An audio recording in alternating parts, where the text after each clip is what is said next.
There is no doubt that the Toronto real estate market and the GTA real estate market in spring of 2023, all the way to the first 2 weeks of May 2023, has been on an absolute tear. But now at the time I'm recording of this video on June 16th of 2023, it's a bit of a different story. That's exactly right, because it seems as if we are on the onset of the beginnings of a more cooler, more buyer-friendly market. That's right, because in my opinion, as I will discuss in today's video, we have finally entered into the next phase of the Toronto real estate market. The more cooler, more corrected, more calm Toronto real estate market that's going to pose a lot of challenges for a lot of people, but in the challenges, there is going to be a lot of opportunity. So in today's video, we're going to discuss everything with regards to this topic, how it's happened, where we have been, and show you some of the backgrounds and some of the data and some of the evidence as to why, in my opinion,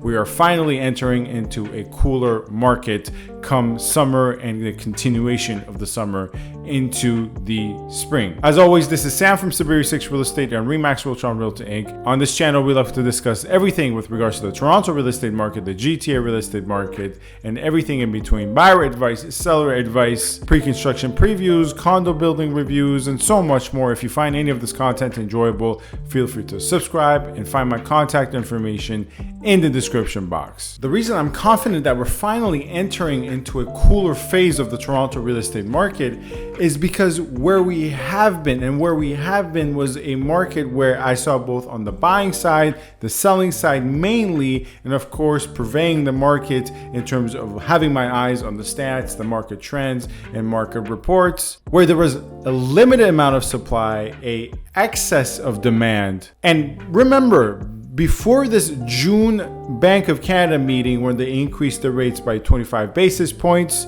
the previous two meetings, they had contained the rates at a paused level. They continued down the conditional pause strategy that they had been adopting. This added further fuel to the fire, something I discussed all along. And all of this led to a case, it led to a Toronto real estate market, a GTA real estate market, where buyers were once again competing, much resembling the peaks of the Toronto real estate market and GTA real estate market that we experienced in February and March of 2022. Now, conditions overall did not reach those heights and those peaks that we saw in 2022.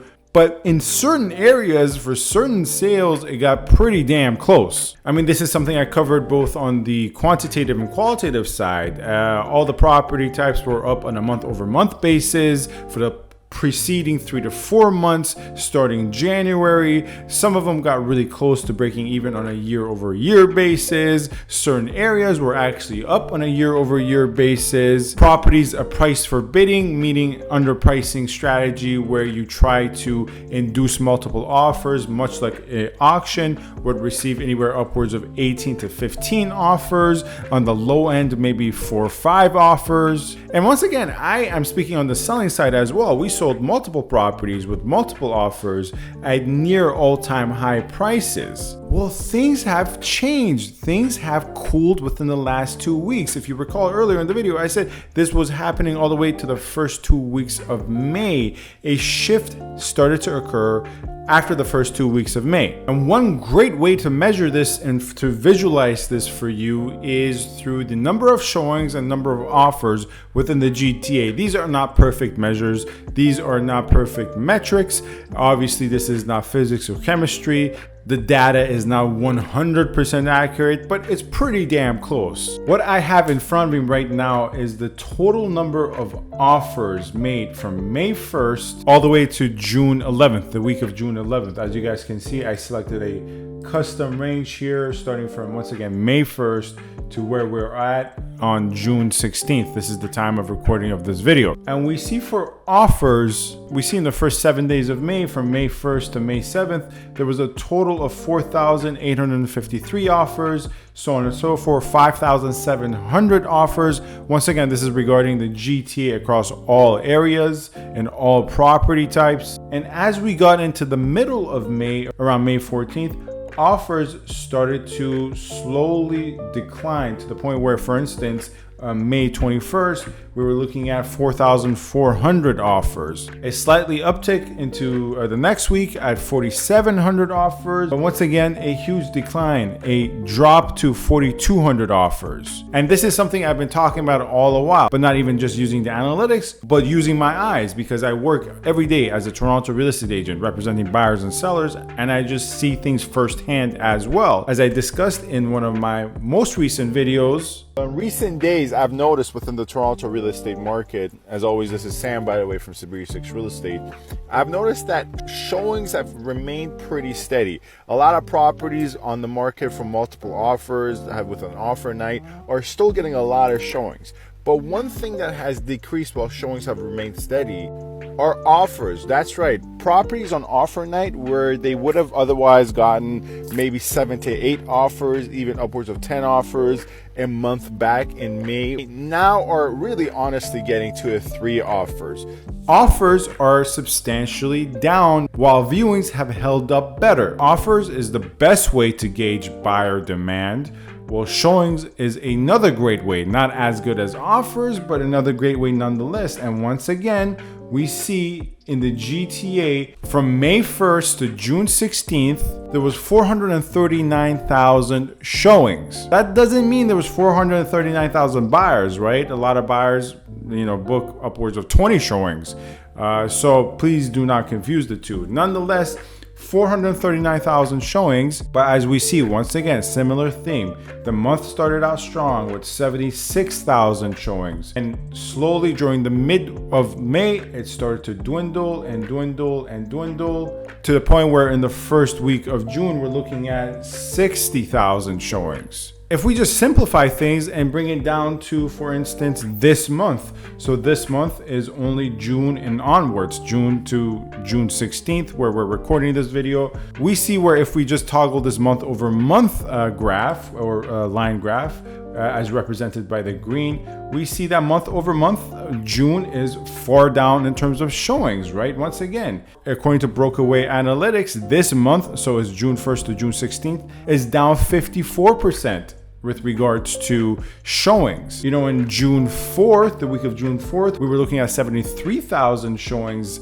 Now we're only looking at 58,000 showings. And showings really have started to plummet towards the recording of this video. So showings overall down 54% into June as compared to May. And I think offers are a better metric because a lot of people window shop. A lot of people go see properties just to see what's available in their street or out of curiosity or for maybe in the future, or if they're real estate enthusiasts. But people don't do that if they're submitting offers. If they're submitting offers, they're serious about the situation. And I've noticed this once again, offers are down. And anecdotally, might I add, I've noticed this is because, as I've maybe previously already mentioned, actively working with buyers as I have in the last 2 to 3 weeks, the properties we're seeing will obviously, if they're forbidding multiple offers, I am seeing how many offers they're getting on offer night. Or even if it's not for a multiple offer scenario, even if it's not forbidding, it's priced around market value or what they want. When there's an offer registered,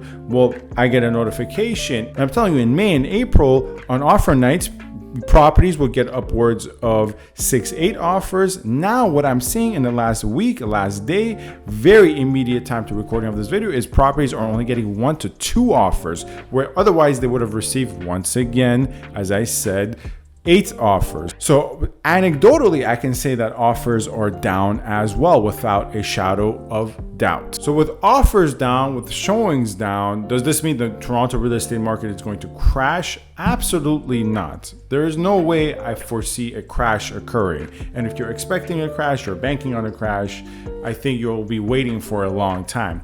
I do see another minor correction occurring into the summer months, and I think once the June numbers are out in full, when we get to review the June numbers out, we'll see that prices were either on par with the previous month with regards to the property type or the area, whether it be Toronto West condos or semi-detached properties in Richmond Hill, whatever it may be, it might be on par, or if it's not on par, it's marginally down, 1%, 2%.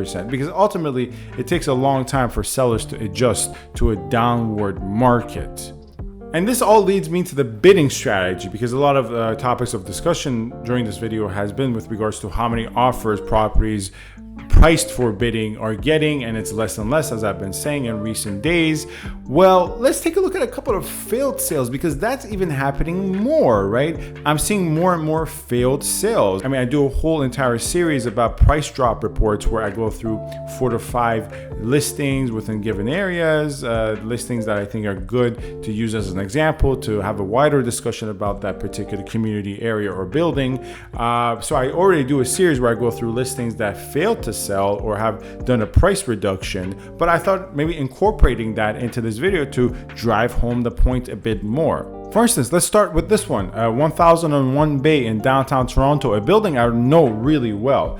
They're right now asking for $698,000, and this is a price increase because they previously priced it at $599,000, as you can well see. It was a 1+1 with 1 washroom and 1 garage, so 1 underground parking. And 1001 Bay is one of my favorite buildings, to be very fair. I find it to be a very and user-friendly building, one of the older buildings on Bay Street, but one of the best older buildings on Bay Street. It has maintained its value very well. 1+1 units in the peaks of 2022 were selling around $700,000 to $745,000 in this building. Nonetheless, clearly they failed to sell it at $599,000 when they went for a bidding war attempt. They couldn't sell it. Now they've priced around $698,000, so a price increase.